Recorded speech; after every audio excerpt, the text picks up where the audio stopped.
Pemirsa, titik api sudah dipetakan, upaya modifikasi cuaca dan tim pemadaman juga telah dikerahkan. Lantas sudahkah serangkaian usaha ini membuahkan hasil? Kita tanyakan terkait dengan pengendalian karhutla terkini dengan Kapus Datinkom, Badan Nasional Penanggulangan Bencana, Abdul Muhari. Selamat pagi, Pak Hari. Selamat pagi, Mbak.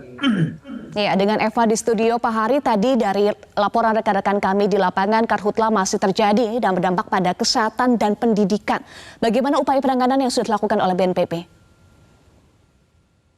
Iya, dari yang kita lakukan sejak awal tahun ya, sebenarnya tidak hanya pas di musim kemarau ini, jadi kita sudah melakukan koordinasi dengan pemerintah daerah, membentuk satgas-satgas, kemudian dari bulan Oktober ini terhitung sudah 7 unit eh, pesawat TMC kita yang mendukung upaya pengendalian kebakaran hutan dan lahan, khususnya di Sumatera Selatan, Jambi, dan kalau di Kalimantan itu Kalsel dan Kalteng.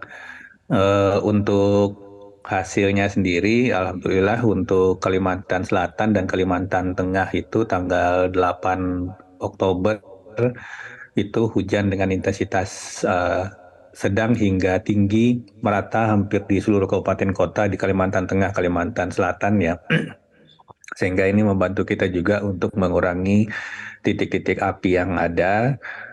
Kemudian selain operasi teknologi modifikasi cuaca yang sudah berjalan dari 3 bulan yang lalu itu kita sudah mendeploy 37 heli di 6 provinsi prioritas, Riau, Jambi, Sumatera Selatan, Kalimantan Barat, Kalimantan Tengah, dan Kalimantan Selatan.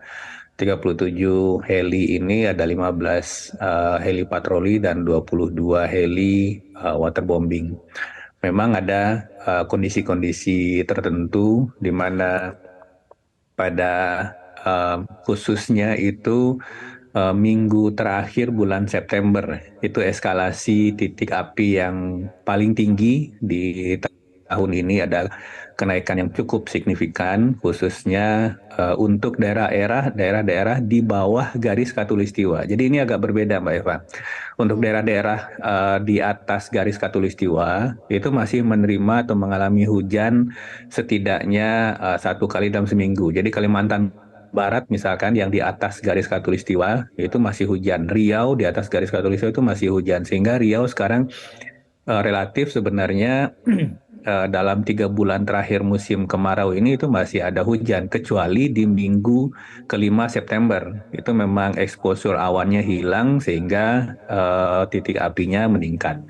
Tapi tetap meskipun ada peningkatan khususnya yang paling signifikan itu di minggu kelima September kemarin, di minggu pertama Oktober, catatan kami tentang hotspot itu, kecuali Kalimantan Tengah dan Kalimantan Barat ya, di Sumatera Selatan, Kalsel, Jambi, Riau itu mengalami penurunan jumlah titik api. Dan Kalimantan Tengah sendiri pasca hujan tanggal 8 kemarin itu juga sangat signifikan pengurangan titik apinya. Jadi memang eskalasi paling tinggi itu di minggu kelima September kemarin. Dan kita masih terus mengupayakan seluruh alat perangkat personil kita di lapangan supaya pengendalian ini bisa berjalan optimal. Baik. Ya, Pak Aam, tadi berbagai langkah sudah dilakukan termasuk juga TMC ya. Ada hampir 300 TMC yang sudah dilakukan dengan 6 daerah prioritas. Pak Aam, sebetulnya apa sih atau apa saja sebetulnya faktor utama pemicu karhutla tahun ini? Apakah semata dampak musim kemarau yang panjang El Nino atau sebetulnya ini lebih banyak disumbang oleh aktivitas pembukaan lahan atau faktor manusia? Ya, kalau kita bicara sebab itu 99% pasti karena faktor manusia. Itu pasti. Baik sengaja maupun tidak disengaja ya. Yang tidak disengaja misalkan kita di BNPB menerima sangat sering ya laporan kebakaran lahan di sepanjang jalan tol misalkan, atau kebakaran lahan pembuangan sampah misalkan di Jawa yang paling sering terjadi, atau kebakaran-kebakaran di sekitar pemukiman. Itu pasti itu kelalaian manusia. Faktor iklim itu bukan penyebab, itu katalis.